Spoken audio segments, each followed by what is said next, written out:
có 5 căn chung cư nhưng vẫn nghèo. Nghe thì có vẻ vô lý, nhưng hiện nay rất nhiều người đang lầm tưởng với việc sở hữu nhiều bất động sản và thật sự giàu có.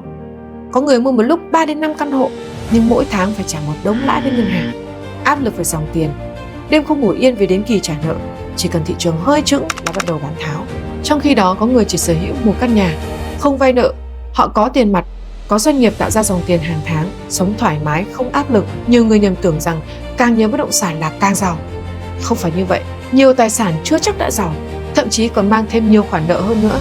Người giàu thật sự không phải là người ôm nhiều nhà, mà là người kiểm soát được dòng vốn, quản trị được rủi ro, sống không bị áp lực tài chính và có khả năng tạo ra dòng tiền ngay cả khi đang ngủ. Bất động sản chỉ là công cụ, không phải cứ ôm thật nhiều là thắng. Đôi khi, một bất động sản giá trị còn hơn 10 bất động sản mua theo phong trào. Bạn nghĩ sao về việc sở hữu nhiều bất động sản đồng nghĩa với việc giàu có? Hãy để lại ý kiến bên dưới bình luận cùng với em Thảo Thường Nhà nhé!